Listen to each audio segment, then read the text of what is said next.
ఓం శ్రీ మాత్రే నమః. నమస్తే అండి. ఎలా ఉన్నారండి? అంతా బాగున్నారా? నేను కూడా బాగున్నానండి. ఈరోజు బూడిద గుమ్మడికాయ వడియాలు పెడుతున్నానండి. బూడిద గుమ్మడికాయ వడియాలు పెట్టినప్పుడల్లా ఈ వడియాలు కూడా ఇలా పెడుతూ ఉంటాను.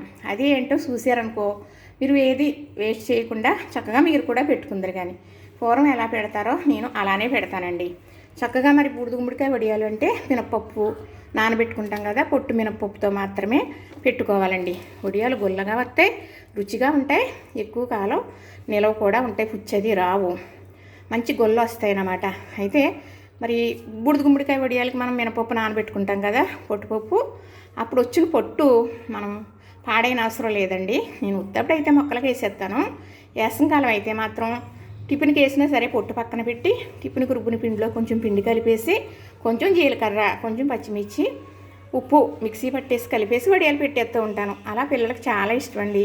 అవి వేపుకుని తింటుంటే కారపూసలా కరకలాడుతూ చాలా బాగుంటాయి. మరి మినప్పొట్టు మన ఒంటికి కూడా చాలా మంచిదే కదా. మరి చక్కగా మరి అంతకుముందు నేను టిఫిన్ వేసానండి ఒక 5-6 రోజుల కిందట.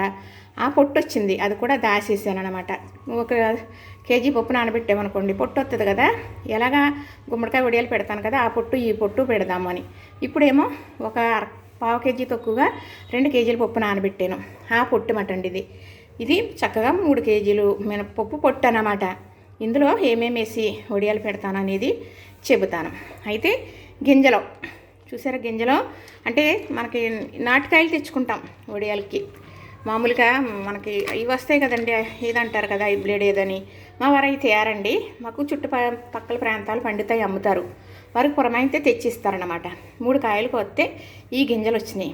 ఈ గింజలు కొంచెం పొట్టులో కూడా వేసానండి, ఎందుకంటే అక్కడక్కడ మరి గింజలు తగులుతూ ఉంటే కరకల్లాడుతూ మనం వడియాలు పెట్టిన తర్వాత ఎండిన తర్వాత వేపుకుంటాం కదా, అప్పుడు గింజ గుల్లగా అయిపోయి కారపూసలాగా కరకల్లాడుతూ చాలా బాగుంటుంది అన్నమాట. అందుకు కొంచెం గింజలు వేసాను.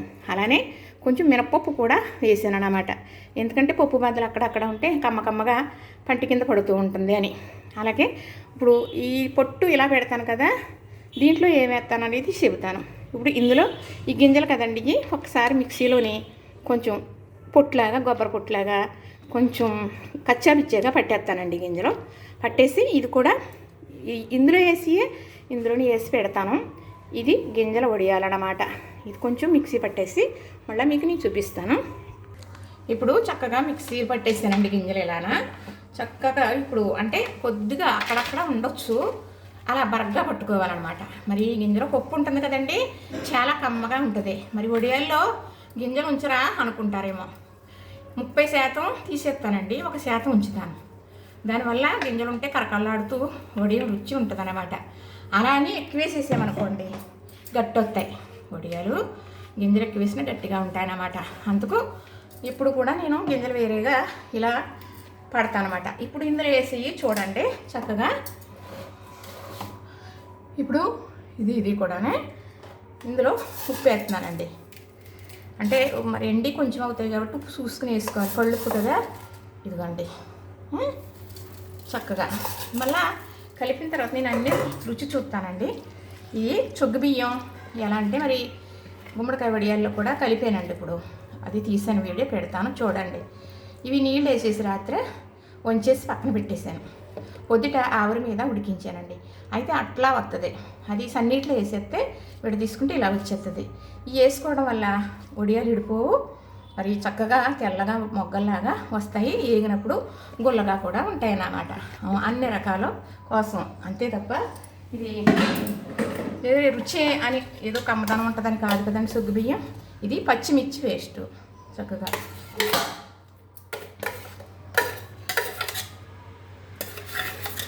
వేసేసానండి. ఇప్పుడు అల్లం చక్కగా తురిమేసానండి. మనం మరి గుమ్మడికాయ వడియాలకి కలుపుకున్నాం కదా, దానికోసం రెడీ చేసుకున్నదే ఇదంతా. చక్కగా అందులో కొంచెం ఉంచి ఇలా కొంచెం పెడతానమాట. ఇప్పుడు ఇది ఇలా కలిపేసుకున్నాక దీంట్లో మనం మెయిన్ ఐటమ్ చక్కగా మినప్పిండి బాగా మెత్తగా రుబ్బేసుకున్నాం అనుకోండి, ఇందులో గాలి వెళ్ళిపోతే ఏముండదు కదా. అందుకు మెత్తగా కాకుండా కొంచెం గారెల పిండిలాగా రుబ్బుకోవాలన్నమాట. అప్పుడు మనకి ఎలా ఉంటుందంటే వేగిన తర్వాత కూడా మనకి గారెలు ఎలా కరకలాడుతూ ఉంటాయి కదా మినపగారెలు, అలా ఉండాలంటే కొంచెం మురుంగా ఉండాలి, గట్టిగానే ఉండాలి, కానీ బాగా గట్టిగా ఉండకూడదు. పిండి గట్టిగా ఉన్నా కూడా మరి వడియాలు గట్టి వస్తాయి. అన్ని రకాలు ఉంటాయండి. ఇవన్నీ తెలుసుకుంటే సరిపోతుంది చక్కగా. ఇది గింజల వడియాలకి రెడీ చేశానండి. ఇది చాలా బాగుంటాయండి. కారపూస కన్నా కమ్మగా ఉంటాయి. మరి ఉట్టినే తినొచ్చు అన్నమాట. పిల్లలు ఉన్నారనుకోండి పెట్టాలి ఇలాంటివి, చాలా మంచిది. ఎన్నో రకాల పప్పులు కొనుక్కొని తింటున్నాం కదా, ఇది ఇంతేనండి. వెళ్ళిపోయి పెట్టేస్తాను పైన. అన్నీ రెడీ చేసుకున్నానండి. ఇప్పుడు చూసారు కదా, ఇది మినప్పొట్టు.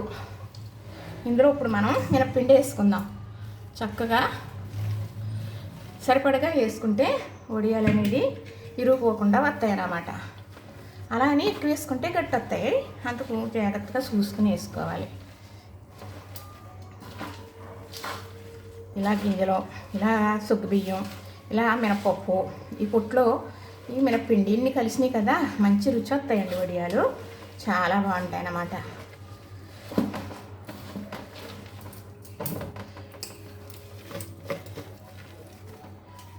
ఇలా చేసుకున్నప్పుడు తప్పదండి, ఖర్చుతో కూడుకున్నదే. కాకపోతే చేసుకోవడం ఎలాగా మొదలు పెట్టామంటే జాగ్రత్తగా కరెక్ట్గా చేసుకుని తీరవలసిందేనండి, అంతే.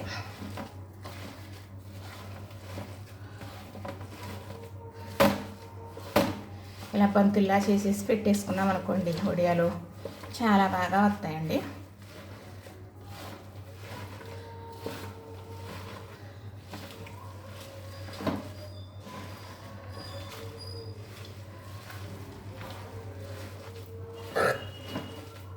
కొంచెం సద్ది తినేస్తే సలవ చేస్తుందని తినేసానండి. ఇప్పుడు వెళ్ళి వడియాలు పెట్టేద్దామని ఒక పని మీద ఉన్నాను అన్నమాట. చక్కగా ఈ పిండి అయితే కలిసిపోయిందండి. ఇప్పుడు ఈ వడియాలు పెట్టేసుకోవడమే మనం వెళ్ళి. అయితే 2 రోజుల్లో ఎండిపోవాలండి. అప్పుడే వడియం మనకి ఎక్కువ రోజులున్నా మరి దానికి ఒక సువాసన అయ్యి పోదు, మరి పుచ్చు అనేది రాదు. తర్వాత ఏమో ఉండి కొద్ది బాగుంటాయి అన్నమాట. నల్లబడకుండా ఉండాలి వడియాలు అయిపోయే వరకు. చూడండి కలర్ మారుతాయి కదా, అలా మారకూడదంటే ఇలా మంచి ఎండలో గమ్ముని 2 రోజుల్లో పచ్చి ఎండిపోవాలి. తర్వాత 4 రోజులు గట్టిగా ఎండినా పర్వాలేదండి. సరిపోయింది. చక్కగా వేసిన ఉత్తికి పోసిన చివరికి సరిపోయింది అంటారు కదా, ఇలా సరిపోయింది. ఇప్పుడు చక్కగా వెళ్ళి వడియాలు పెట్టేసుకుందామా. మరి చూసారు కదా, ఇది గింజలు వడియాలు, అలానే మినప్పొట్టు వడియాలు.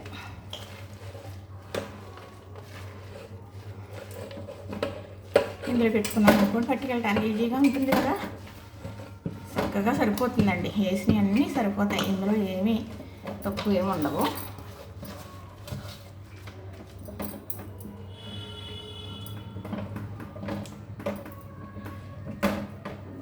ఇంతేనండి. ఏదైనా చేస్తే దగ్గర చూస్తే దూరం అంటారు. కష్టమని చూస్తూ ఉంటే అవ్వదు కదండి, చేస్తేనే కదా అవుతుంది. అదేనండి నేను చెప్పాలనుకున్నది. చూసారు కదా, నేను వెళ్ళిపోయి గబగబా పెట్టేస్తానండి. వంట కూడా చేసేసాను. మరి బూడిద గుమ్మడికాయ ముక్కలు చక్కగా మనకి చారు పెట్టానండి, మజ్జిగ చారు.